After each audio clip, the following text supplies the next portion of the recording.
知啦，我其實咧即係人生裏邊都做咗好多嘢啦。咁我其實冇咩慾望嘅，不嬲都即係我就係順其自然啦咁樣。但而家生咗個孫女之後咧，我而家希望長命啲。我哋做娛樂圈嘅嗰陣時，好多人都結唔到婚嘅。咁我又結到婚喎，咁仲生仔喎，又生到喎，仲生3個喎。每一個人都有你自己最中意做一樣嘢，你覺得你自己做得好嘅。咁我覺得而家係最緊要係要有呢一個目標啊，因為如果唔係真係會被淘汰。你所有普通嘅嘢咧，都 AI 都可以做得更好噶啦。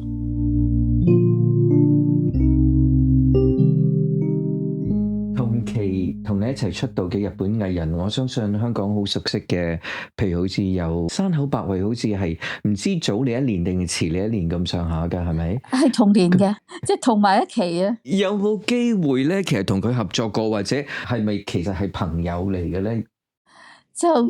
我就唔係朋友，不過我哋因為嗰陣時大家都係偶像啦，咁所以差唔多每日都見到啊，見佢哋仲多過見姊妹。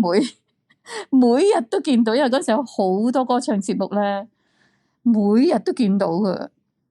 佢雖然年紀細過我，但係佢係好，即係我哋就即係講得係即係老積啲嘅 sexy 啲嘅形象唔同啦。但係其實你對佢有啲乜嘢印象啊？係咪好耐冇見啊？定係有冇而家有冇約出嚟飲下？好耐冇見啦，係嘛？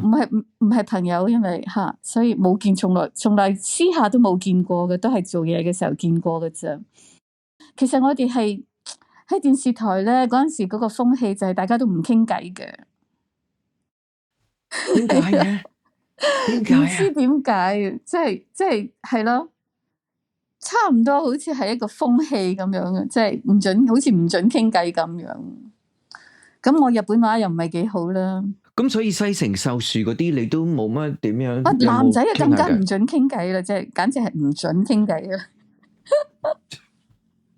係啊，唔准傾偈啊。其實日本文化點樣影響到你嘅思想同埋你嘅生活方式噶？都有嘅。我覺得我自己而家，譬如講下，我好守時嘅，因為日本係好守時嘅。咁同埋係啦，我諗我都算係一個即係好禮貌嘅人咯。呢啲我諗我係學到嘅，好守規矩嘅。咁係咯，呢啲我係學到嘅。咁我又識煮好多日本菜啦。係啊，但係始終都係，即係你細個嘅時候都係對個人生影響最大啦。咁我17歲為止都喺香港，咁所以其實即係始終都係好難改嘅，有好多中國人嘅即係嗰個性格啊、習俗啊咁樣。即係我都係好小心即係唔好講心裏邊嗰唔好太坦白咁。但都唔係，都冇辦法，都係直腸直肚，即係都會講咗出嚟咯。咁樣即係始終都係有好多嘢係改唔到，咁所以可能都係咯，都係始終都係中國人。不過我係明白佢個日本嗰個文化咯。唔知前幾年咧未做嫲嫲嘅時候咧，咁你曾經透露過咧，你都恨嘅。但係嗱，而家真係做咗祖母啦，咁係一個咩感覺？哎呀，我真係。你知啦，我其實咧，即係人生裏邊都做咗好多嘢啦。咁我其實冇咩慾望嘅，不嬲都即係我就係順其自然啦，咁樣即係係咯，冇乜慾望。但而家生咗個孫女之後咧，我而家希望長命啲，希望可以睇到佢長大，睇下佢係一個點樣嘅 teenager，睇下佢係點樣嘅一個女性，係咯。從來都即係我有病過啦，所以我唔會話對未來有好大計劃咁樣，咁又冇咩好大嘅即係慾望啦，係咪？即係自己盡量做嘢，但係唔會話即係有啲咩好希望做得到咁樣。但係而家我好希望我長命啲啊，可以睇到個孫女長大。好奇怪，俾我好大希望。你10零年之前咧就病過啦，係咪？都同大家分享過你抗癌個過程啊。康復咗之後，有冇改變過你嘅人生？有喎，因為未病嗰之前咧，我都算係一個健康嘅人咯。咁所以我成日覺得即即係我唔知大家有冇咁樣諗啊？譬如話，即係自己覺得好健康嘅話，你會覺得我一定可以睇到我啲仔畢業嘅。我期待我可以睇到啲仔結婚嘅，我可以睇，即係你無形中你覺得好似一定會有嗰日嘅咁樣嚇。咁但係病過之後咧，我發覺真係每日都係好珍惜嘅，真係要好珍惜。即係原來生命真係唔係應得嘅，係一種恩賜嚟嘅。即係每日都要做好咯。我珍惜生命多咗好多，即係每一日都係要感恩，每一日都要盡量做好啲啦咁樣。同埋另外一個就係，原來有好多人都係，譬如有癌症，但係講唔出嚟，尤其喺日本好多都係。咁又譬如佢哋曾經係有親戚啊或者朋友係癌症過咗身嘅咁，但係冇乜地方訴苦。咁我發覺突然間我周圍有好多人話俾我聽，我都係啊咁，或者我個親戚係咁樣咁樣咁樣。我突然間發覺原來我可以分享下人哋嗰啲痛苦啊！咁呢一個我覺得亦都係一種恩惠嚟嘅，因為好多時我根本睇唔到人哋原來係咁痛苦，但係你自己經過咗之後，你就即係發覺，即係原來其實有好多人咧，你睇佢哋好似即係好開心啊乜成咁，但係其實佢哋心裏邊都係有啲甜酸苦辣喺度。咁我覺得我能夠即係能夠參與呢一個 circle， 即係參與喺一個能夠分享痛苦嘅一個團體裏邊，我覺得係開心嘅。我諗我係真係得到好多貴人，有好多緣分。咁我成日覺得我唔係話真係好積極咁去，即係點樣講嘅，即係追求各方面嘅嘢。但係如果我覺得我自己即係有人提議我應該做呢一件事，咁我自己覺得我做得嘅話咧，我就會去做。咁一件事就帶嚟第二件事，第二件事就帶嚟第三件事。所以就係只要你面前嘅事大小都好啦，你覺得有意義嘅，好俾心機去做嘅話咧，一定有好結果嘅。即係你當時睇唔到都唔緊要，但係你只要係唔好理蝕底啊或者點樣，你自己覺得有意義嘅，你就去好俾心機做，或者又賺唔到錢啊，又蝕底啊，又俾人好似俾人哋即係係咯，即係蝕底啦。我覺得冇所謂嘅，最緊要就係你覺得呢件事有意義，你覺得呢個緣分你需要珍惜嘅話，我覺得應該去付出嘅。咁變咗咧，我就成日都覺得我人生就係一件事，但係第二件事，第二件事，但係第三件事咁，慢慢積埋，咁而家就已經即係生活咗成60幾年啦，咁樣。咁你係點樣保持呢啲正能量噶？即係當你遇到低潮嘅時候，你點樣去調適自己啊？我諗就係呢個又好似講出嚟啊，係即係唔知大家同唔同意？就係我覺得係有個感恩之心咯。譬如好似即係我細個嘅時候，我亦都唔係一個突出嘅小朋友，咁但係我能夠即係中意咗唱歌啦，咁就用歌聲就將自己嘅人生變咗。咁我真係好感恩嘅，因為我唱第一隻歌就紅咗，你諗下啦，即係唔係話用咗好多時間去追求一個職業吓，而係我唱第一隻歌得10幾歲，仲係中學生就紅咗啦。咁由我去到日本，第一隻歌又紅咗啦。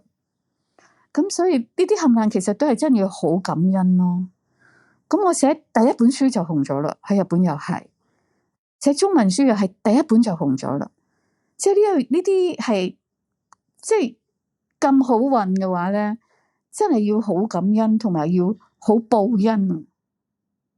所以每一日我都希望能夠做多啲嘢。如果唔係唔夠平均啊，唔平均得到啊。咁我哋做娛樂圈嘅嗰陣時，好多人都結唔到婚嘅。咁我又結到婚喎。係咯，搵到伴侶其實係好難得噶啦。咁仲生仔喎，又生到喎，仲生3個喎。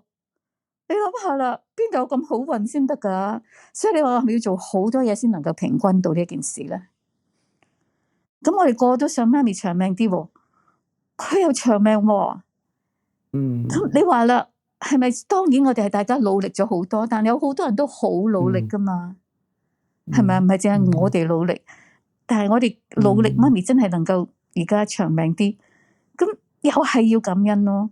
所以好多時我就係覺得唔知個動力喺邊度嚟。我諗個動力就係唔得，我真係要 balance 呢件事，我要做多啲嘢嚟 balance 呢件事咁樣。你算唔算係一個工作狂？我咧其實咧好中意偷懶，我中意空白時間嘅。OK， 即係咩都唔做。你有空白時間㗎？有，就算即係1個鐘頭又好咩都好，我中意空白時間嘅。我好中意睇書嘅，咁但係咧就唔係有咁多時間啦。咁但係老實講，如果我去美國探仔嘅時候咧，除咗寫稿啦、做 streaming 之外咧，係舒服好多嘅，即係冇咁忙嘅。OK，係啦。咁最近我盡量咧就將啲嘢咧就係，當我喺香港同日本嘅時候就執埋做晒佢。然後揾啲時間過去美國咁，我過到去美國咧，哇就開心咯！即係又見阿孫啊，坐喺度睇 Netflix 啊，空白時間就係望住個天啊，同埋食薯片啊嗰啲咁樣，好開心。你以前去過呢個埃塞俄比亞，你去到一啲非常貧窮嘅地方咧，對你有啲咩 impact 嘅？你見到呢啲事情嘅時候，除咗感恩之外，你覺得你自己能夠點樣幫到呢啲小朋友？我而家咧就係聯合國兒童基金會嘅親善大使嚟嘅，咁所以我個任務咧，其實就係去探訪啲兒童啦，然後咧就將佢哋嘅狀況咧翻嚟咧，就係盡量報告俾大家咁樣。咁我最主要嘅籌款地方就係日本嘅，咁我哋其實喺日本咧係即係。其實我哋係籌到好多款嘅，咁但係因為我做咗佢哋嘅大使之後咧，我個 policy 咧就係，我覺得日本大部分啲人都係受咗教育嘅，你唔可以淨係話好可憐啊，好可憐啊，你哋捐款俾佢啦咁樣，我覺得唔係嘅，你一定係要嗱，你每捐咗1毫子俾我或者1個日本 yen 俾我都好啦，我哋都要有交代，同埋咧我哋要解釋俾佢聽點解有咁嘅情況咧。點解譬如佢哋打仗嘅時候小朋友係點樣？咁點解呢場仗會打咧？咁點解埃塞俄比亞嗰陣時餓成幾百萬人咧？係佢旱災係咩？佢後邊有啲咩原因咧？佢哋嘅戰爭有啲咩原因咧？咁我覺得佢哋理解嗰個 situation， 然後咧係理智咁嚟捐款先至係好嘅，唔係話淨係哎呀好可憐啊！我覺得佢好可憐啊咁。我覺得咁樣係即係其實係一種。好似睇低呢個捐款人嘅智慧啊，所以我係即係盡量係即係報告，然後咧分享報告分享咁，所以我哋其實係民間裏邊嘅捐款嘅國家裏邊，日本一路都係第一嘅，有時會輸俾美國嘅，突然間譬如 Microsoft 都捐好多錢嘅，咁我會輸嘅，但係大部分我哋都係兒童基金會裏邊係即係第一，差唔多係第一嘅，而且我哋嗰啲捐款咧。唔係話好似企業啊咁樣，而係個人嘅，即係個人嘅捐款係最多嘅。咁呢樣嘢我覺得係成功嘅，即係我希望自己能夠用我自己嘅，即係我唔識講，唔係幾好意思講，即係因為我哋係即係都係叫有少少出名嘅人啦，咁即係有少少影響力啦，希望用嗰個影響力能夠幫到世界嘅兒童咯。所以而家我都係會去探訪佢哋，然後翻去解釋俾佢哋聽，究竟係咩事咧？咁就作為一個教育學嘅博士啦，你點樣去睇而家嗰啲教育體制啊？即係譬如美國又好啊、加拿大啊、日本啊，同埋香港。香港咧，我覺得咧嗰個 DSE 咧就係一試定終身咧，唔係幾啱嘅嚇。呢個要改。中國咧就係競爭好大，但係佢哋政府咧一路都喺度改善㗎啦。譬如低年班唔准考試啊，唔准俾咁多功課啊，各樣。咁美國咧其實佢嘅教育嘅即係高等教育非常之好啦，但係咧美國佢嘅 gap 好大啊，好嘅教育同唔好嘅教育，佢就係分開得太緊要啦。所以一部分人係接受到非常第一流嘅教育，一部分人係即係直情係差唔多完全冇乜用嘅教育啊！咁呢一個係好可惜嘅啦。加拿大幾好啊，我覺得加拿大佢嘅教育制度真係唔錯，即係有幾平均，水準有幾平均咁樣。咁我覺得各有各好啦。日本咧就高等教育唔好咯。我覺得高等教育係因為嗱，佢哋最好嗰間學校叫東大啦，東京大學啦。咁我覺得佢東京大學有咩唔好咧？就係佢東京大學啲教授咧，多數都係東京大學出身嘅。咁變咗咧，就係你帶唔到一啲新嘅血入嚟，你帶唔到一啲新嘅知識入嚟，咁俾佢成長咧就會停咗。如果大家都好朋友嘅話咧，即係變咗即係好舒服嘅一個 environment。咁佢哋呢樣嘢，我覺得係需要改嘅。咁亦都係一部分嘅大學，只係一部分嘅大學好咯，其他啲就冇咁好咁樣咯。同埋佢哋大學咧係好 loose 嘅，好容易畢業嘅，難入容易出。咁佢哋變咗係入到去做工嗰時候先訓練佢哋嘅。咁我覺得係以前係啱嘅，但係而家呢個社會咧就佢追唔上噶啦，追唔上噶啦。咁你中國嘅教育都有問題嘅，亦都係。但係中國因為佢咁多人咧，佢一定能夠培養到一班係非常非常之叻嘅人。但係我覺得最緊要都係俾小朋友有自信心。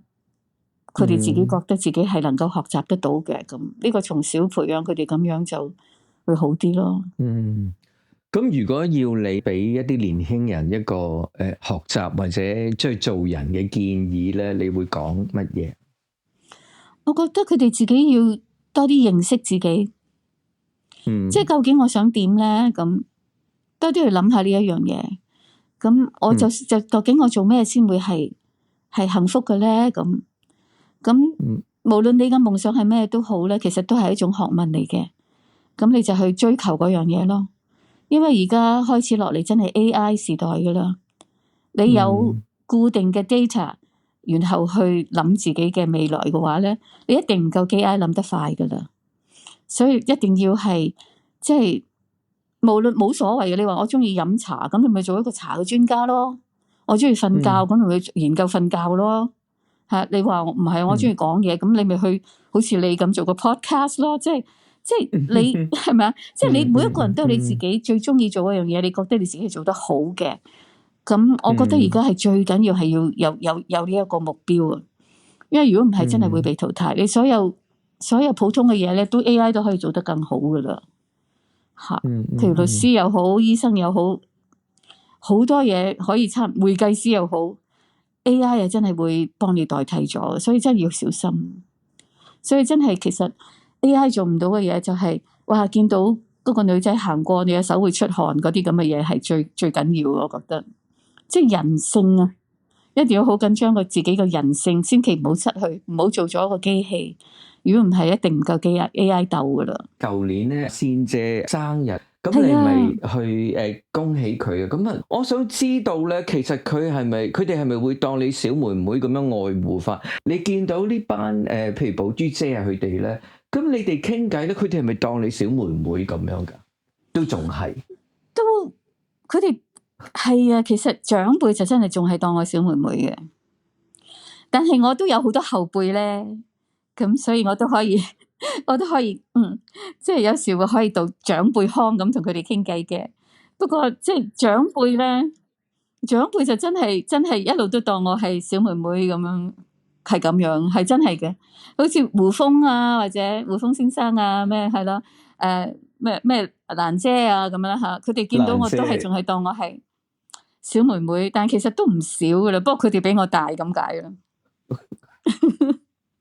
汪明荃姐姐啊，咁冚唪唥都當我係小妹妹，但其實都唔係大好多啫，大幾歲係咯。係，咁係即係說話嘅態度啊，定係你覺得佢哋點樣當你小妹妹法咧？定係見到你攬住你啊，諸如此類嗰啲嘢？之類啦，同埋瘦咗啊，咁啊，或者肥咗啊，咁啊，或者話咁大年紀唔好再瘦啦，唔好再瘦啦，咁樣，我哋要小心啲啊，咁樣咯吓。OK，食多啲啦，嗰啲咁樣咯吓。咁我又要幫佢哋夾餸啊，各樣噶，係啊。你同台有邊個一齊啊？你幫邊個夾餸啊？嗰日你記唔記得？羅蘭姐咯，羅蘭姐好食得噶，真係好食得噶，佢食得多過我啊，好犀利啊！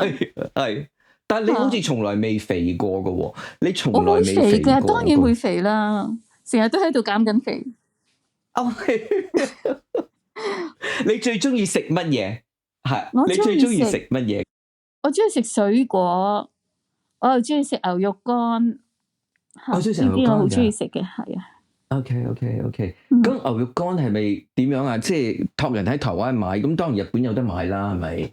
冇啊，日本冇得食嘅，要翻嚟香港先有得食㗎，又帶唔到入口㗎。帶唔到入口嘅係肉啊嘛，所以喺日本係冇牛肉乾食嘅，所以我翻嚟差唔多成日，如果唔係減緊肥嘅時候，我每日都食牛肉乾嘅。我上次咧睇一個節目咧，你係好似係無線嘅，咁你同個主持人咧就講，係你嗰時寫咗一本書係關於去日本旅遊嘅。係啊，係講一啲景點咧，就係即係一般人唔會去嘅咁。咁嗰本書咧，其實係邊一年出嘅？而家仲有得賣㗎係嘛？唔知啦，我諗嗰本書唔係好賣得㗎咋，係教育嘅書比較賣得啲嘅，我係。但係嗰本書幾好㗎，因為有好多地方佢哋即係唔會去嘅地方，我係介紹咗出嚟啊嘛。咁嚇，嗰本書其實都好好㗎。你寫過幾多本喺日本生活或者旅遊嘅書啊？係中文嘅。中文嘅我淨係寫過一本。我就係嗰本啊。係啦，就係嗰本啫嚇。我冇寫過，真係好奇怪，我冇寫過，真係。其實應該寫一本介紹日本文化嘅書，即係我嘅睇法。但係我冇諗過，今晚你啟示我咯。唔好咁講啦，好客氣。係多謝你。正如陳美玲所講，當我哋全心投入，努力去做自己熱愛嘅事，又何須在意回報、獎賞，甚至他人嘅認同？最緊要嘅係，我哋要堅持理想，走出真正屬於自己嘅人生風景。多謝陳美玲嘅分享，更加特別感謝車淑梅姐姐嘅牽線，使呢一次嘅訪談得以成行，衷心致謝。